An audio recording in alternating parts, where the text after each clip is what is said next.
untuk banyak bertafakur.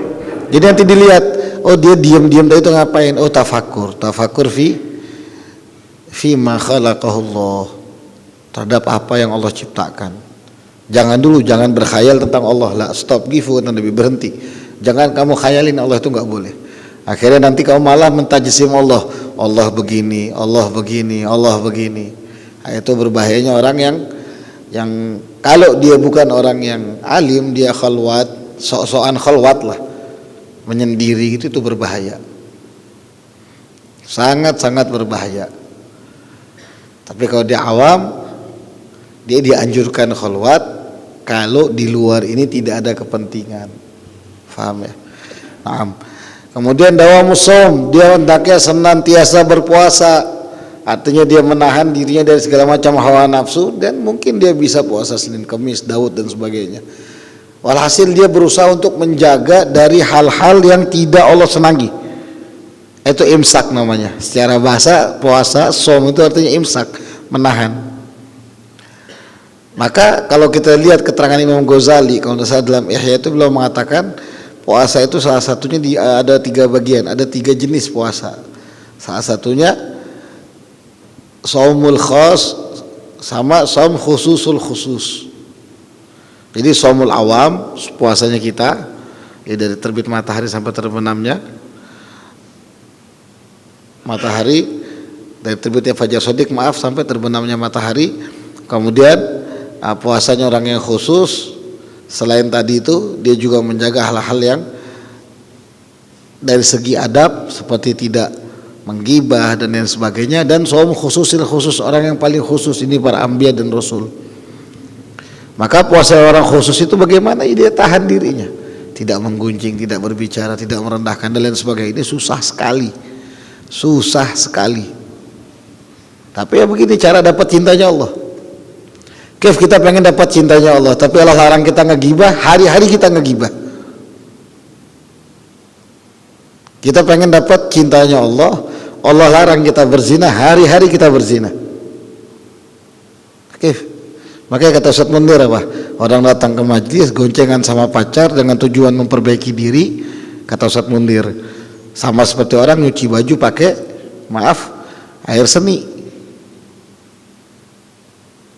Walaupun air seninya nggak kuning, karena dia sehat air seninya putih, apa baju tadi bersih? Tidak, mutanajis.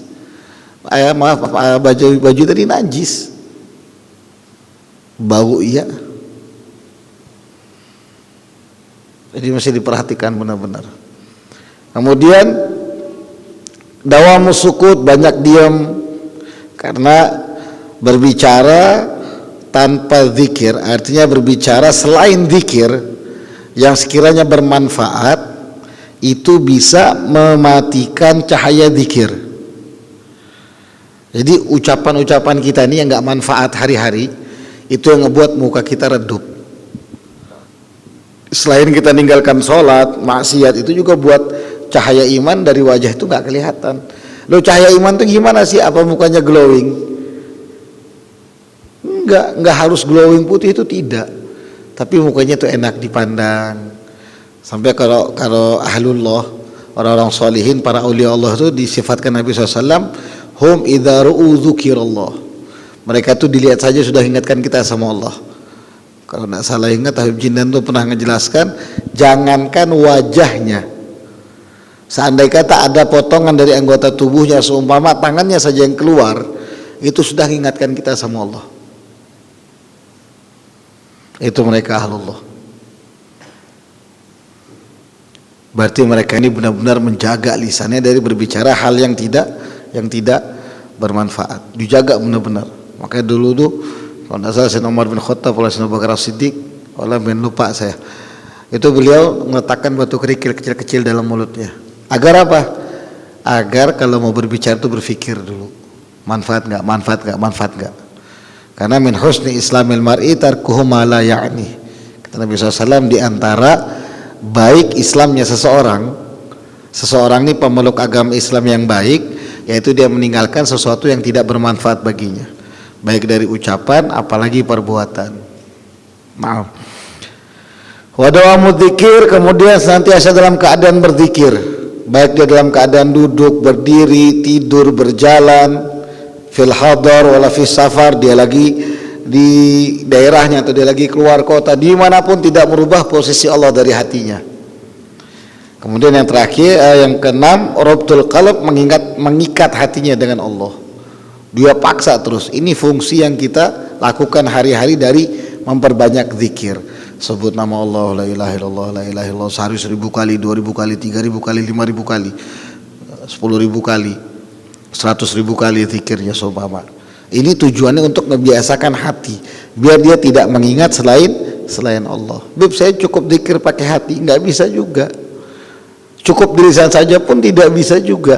Dua-duanya itu nanti sinkron. Makanya kalau orang zikir sambil bergerak mulutnya, biasanya hatinya ngikut. Hatinya biasanya ngikut.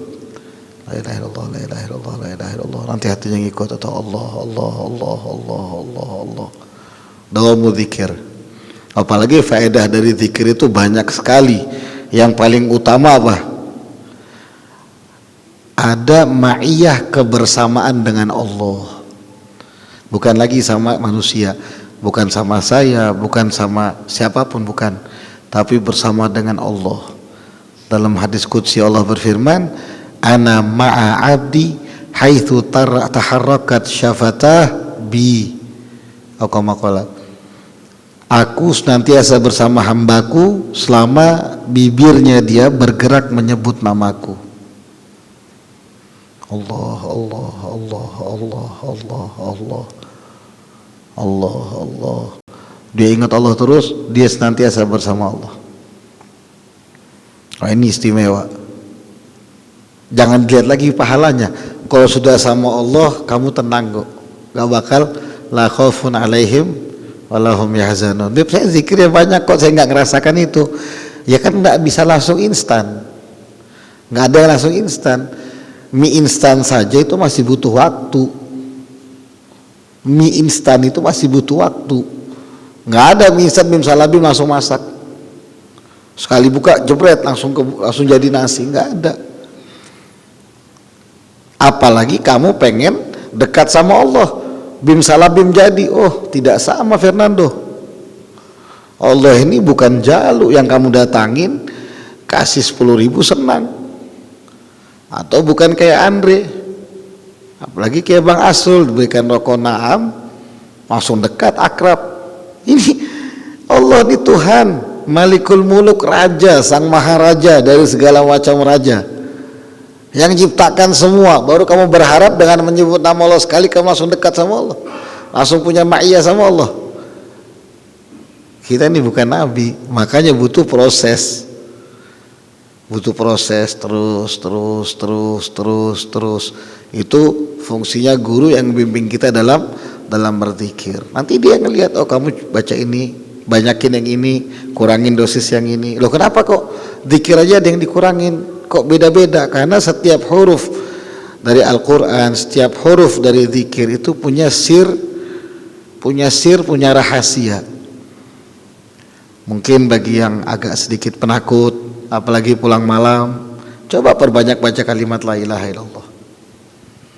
Tapi orang yang sudah kadung terlalu berani sampai bisa di dalam sampai di batas kadang-kadang berani memperolok malaikat seumpama Jibril duit.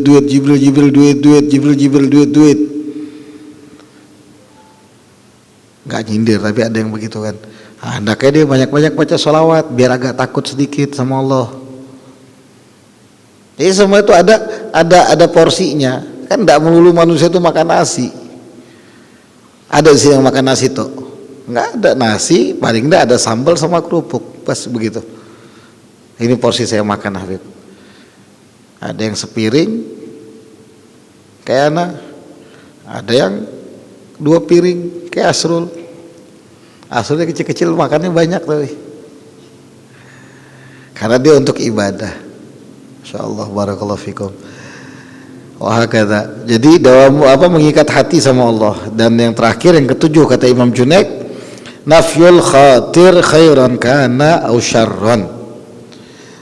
berusaha menghilangkan lintasan pikiran dan hati, baik ataupun buruk. Jadi yang terlintas itu tidak ada pikiran kecuali hanya Allah. Karena nanti kalau kita biarkan lintasan-lintasan baik terus-terusan, Allahnya kesingkir. Ya, tapi ini kan baik sudah. Akhirnya menurut kita, menurut saya kebablasan. Masalah kayak ada orang lagi semangatnya, Andre seumpama lagi semangat pengen sholat, pengen tobat, pengen ngejaga sholat 5 waktunya. Ya salam. Dia bangun subuh jam 3, dia ambil wudhu atau dia mandi, bersih, rapi, udah beres, dia adzan di masjid Al-Ansor. Allahu Akbar, as-salatu khairum minan naum, jam 3:30. Nanti dia bilang apa? Begitu ditanya orang, kok kecepatan kamu adzannya mas? Kamu bayangin jam 5 saja adzan pahalanya besar, apalagi jam 3:30. Ini nafil khatir khairan kana au syarron, menghilangkan semua pikiran yang baik ataupun yang buruk. Tapi Allah, mana yang buat Allah ridho? Allah. Kalau kata almarhum Habib Hasan bin Ja'far, Allah dulu, Allah lagi, Allah terus. Jadi yang lalu dia nggak mikirkan, sudah takdirnya Allah. Yang sekarang dia jalani kesempatan dari Allah, yang akan datang dia jaga bagaimana Allah ridho. Udah gitu aja. Jadi kebaikan yang ada di pikiran dia belum tentu baik, kejahatan yang ada di pikiran dia pun belum tentu jahat. Hakata maksudnya. Jadi dia hilangkan semua pikiran. Kenapa? Sebab kalau kita kebanyakan mikir kayak tadi, lintasan-lintasan kayak tadi, nanti ujungnya jadi su'ul adab sama Allah. Jadinya su'ul adab, akhirnya kena hukuman apa? Was-was, mulai ragu. Tapi kan ini baik aja, menurut saya sih ini baik aja, kok nggak ada salah. Nggak ada salah. Misalkan Andre pengen maling kotak infak, toh ini uang dari umat, saya umat Rasulullah. Ayo,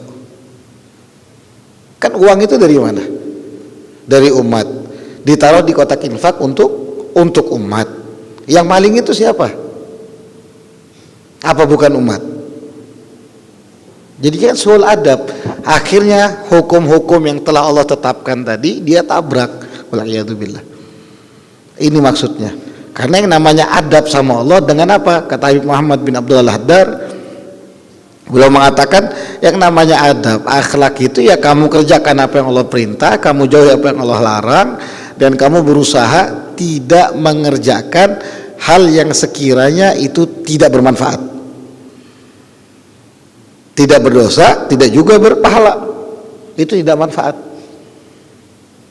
Itu kamu tinggalkan, kamu jadikan semuanya untuk manfaat. Nah saat dia berani ngatam hukum Allah, berarti dia udah kurang ajar sama Allah. Masalah juga ada orang, saya pernah ditanya, Habib, saya cinta sama si fulan. Ulangi, saya bilang, saya fulan, laki-laki cinta sama laki-laki. Ada, jangan dikira Instagram saya itu aman. Pertanyaannya aneh-aneh. Walaupun followersnya sedikit, mungkin karena sedikit yang nanya aneh-aneh isinya. Udah habis followersnya rame, biar nggak aneh-aneh. Apakah rasa cinta dari Allah itu salah, Habib? Saya bilang kamu bodoh, saya bilang. Enggak, Habib, saya yakin ini cinta. Saya mau makan ingat dia, saya mau tidur ingat dia, bangun tidur ingat dia, itu nafsu. Allah ciptakan manusia pertama kali, Sayyidina Adam dan Sayyidina Hawa. Enggak ada Allah ciptakan pertama kali Fernando dan Ferguson. Jadi kamu jangan nyalahi, sudah apa yang Allah tetapkan. Tapi Bib, kami sudah ngebayangkan loh Bib, nanti kami menikah begini, astagfirullahaladzim. Ini khawatir tadi itu akhirnya berbahaya, naudzubillah. Kita anggapnya baik kadang-kadang kita mikirnya ini kok ini begini kok. Rupanya itu menjerumuskan. Waliyadzubillah, naudzubillah, tsumma naudzubillah. Fa yaqub bil waswasah syaitaniyah wa yadhabu halawat dzikir, akhirnya hilang kenikmatan berzikir. Taunya dia dipakai untuk berpikir terus ceritanya nih. Ini baik, ini begini. Akhirnya hilang manisnya zikir, dan bahkan kadang dia nggak suka sama orang zikir. Apa sih ini baca zikir? Makanya kita gabung di majelis ini, zikirnya ada, taklimnya ada, biar hawa nafsu syaitoniyah tadi itu mulai dihilangkan sama Allah. Na'udzubillah, na'udzubillah, na'udzubillah. Kita ini bukan samudra ilmu, kita ini samudra nafsu yang lagi berusaha dibersihkan pakai ilmu. Sedangkan orang yang punya ilmu sesamudra saja, kejahatan setes hawa nafsu itu bisa hancur. Makanya benar-benar dibersihkan lewat zikir, lewat zikir, lewat zikir, lewat zikir, lewat zikir. Saya pernah dapat satu nasihat dari salah seorang salihah, wanita salihah, perempuan salihah. Beliau mengatakan, pesan buat saya, apapun yang kamu perbuat jangan pernah lupa libatkan Allah di dalamnya. Dulu saya nggak ngerti waktu beliau ngasih nasihat begitu. Makin kesini makin ya belajar pelajaran dari hidup. Oh. Dan kalian pun saya yakin sekarang nggak ngerti, nanti ke depannya ini toh maksudnya. Wal istiqnas mal khalaq, akhirnya juga hilang manisnya zikir, nggak suka sama zikir dan ngerasakan lebih nyaman sama makhluk. Lebih nyaman sama makhluk daripada sama Allah. Ini berbahaya. Kalau ada kenyamanan selain dari Allah, hati-hati. Wala'iyadzubillah. Nabi, saya lebih nyaman nggak? Saya lebih nyaman tuh saat saya tidak dalam keadaan berwudu, apalagi saya lebih nyaman saat saya di kamar mandi, Bib. Sambil merokok, sambil berkhayal, menghilangkan Allah dari diri saya, itu paling nyaman, Bib. Wala'iyadzubillah. Na'udzubillah, hati-hati. Kalau kamu sudah berani jauh dari Allah, kata Allah, ana inda dzanni abdi bi, saya ini tergantung perasaan hambaku. Saat kamu merasa senang jauh dari Allah, ya Allah juga jauh dari kamu. Tapi saat kamu ngerasa Allah itu bersamamu, kamu ingat Allah, kamu usahakan hidup dengan Allah, bersama Allah, senantiasa hidupmu untuk Allah, matimu untuk Allah, Allah tidak akan pernah meninggalkan kamu dan tidak akan menyia-nyiakan kamu sama sekali. Fayadhar wilayat syaitan wa sultanatihi, akhirnya mulai tampak syaitan mulai menguasai dirinya.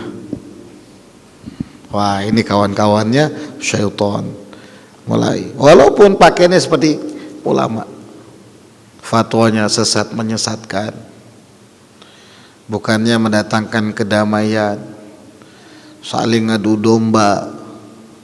Padahal domba itu jangan diadu, dimasak lebih enak. Nggak bohong. Coba ke Lazis beli shawarma lem, shawarma yang domba, enak banget daripada diadu. Itu kode maksudnya. Kapan-kapan coba telepon ke kalau nge-DM, Bib, kita ke Lazis. Nah, ini maksudnya akhirnya muncul syaitan nguasain dia. Yang pekerja akhirnya kerjaannya itu lebih dia utamakan daripada Allah. Dibisikin, udah ngapain kamu ke majelis, capek duduk dengerin Habib mau ngomong, Ustaz Mundir ngomong, dengerin Habib Agil, dengerin Abah Badrudin dan sebagainya, udah ngapain, mending kamu kerja. 2 jam kamu duduk di majelis, 2 jam kamu narik, duitnya berapa udah. Padahal dia narik belum tentu dapat duit. Udah, daripada kamu ke majelis ngapain, di rumah aja atau sama istri juga ibadah. Maaf, istri itu selain butuh nafkah lahir, nafkah batin, di antara maksud nafkah batin itu ilmu agama. Kamu ngajarkan sholat, kamu ngajarkan ngaji, kamu ngajarkan akidah, itu nafkah untuk istri. Jadi yang muda-muda ini yang belum nikah, perhatikan betul-betul. Jangan di pikiranmu tuh apa yang ada di antara 2 paha saja. Bodoh kamu. Orang pakai tangan aja kamu orang suka keluar, artinya sudah pasti enak. Jadi jangan itu yang dipikirkan, cari yang lain. Apa itu? Oh, gimana saya selamat bawa istri saya, gimana saya bisa ngebawa dia untuk ngarungi rumah tangga. Itu yang harus kamu pikirkan, persiapkan. Oh, nafkahnya dia butuh apa, Dunia saja dia butuh makan, apalagi akhirat. Dunia yang kadang 10, 20, 30, 40, 50 tahun lagi kita bakal wafat, itu saja kita persiapkan, apalagi yang selama-lamanya, antara selama-lamanya di surga atau selama-lamanya di neraka, waliyadzubillah. Makanya jangan sampai setan tadi itu sampai nguasain kita. Begitu jadinya. Kalau dia misalkan seorang bos, maka dia bakal jadi bos yang diktator. Kalau dia jadi seorang pejabat, dia bakal semena-mena dengan jabatannya. Kalau dia seorang ulama, dia bakal semena-mena dengan fatwanya. Kalau dia orang yang bodoh, dia bakal semena-mena dengan sikapnya. Dikasih tahu makin ngelunjak. Ini hukumnya begini. Enggak. Menurut saya itu begini loh. Wah, kata. Itu berbahaya. Akhirnya begitu orang ngasih tahu, itu radikal Ustadz Mundir itu. Masa orang datang ke majlis dibilang sama kalau nyuci baju pakai kencing. Ini karena dia nggak belajar. Dianggap Ustadz Mundir itu radikal, musuhan sama orang-orang yang datang ke majlisnya bawa pacar goncengan. Padahal niatnya Ustadz Mundir ngejaga kesucian mereka berdua. Datang niat baik, bawa air biar jadi suci. Ini datang bawa kotoran najis. Apa itu dosa tadi? Datangnya berdua. Kalau datang sendiri silahkan, nggak ada masalah.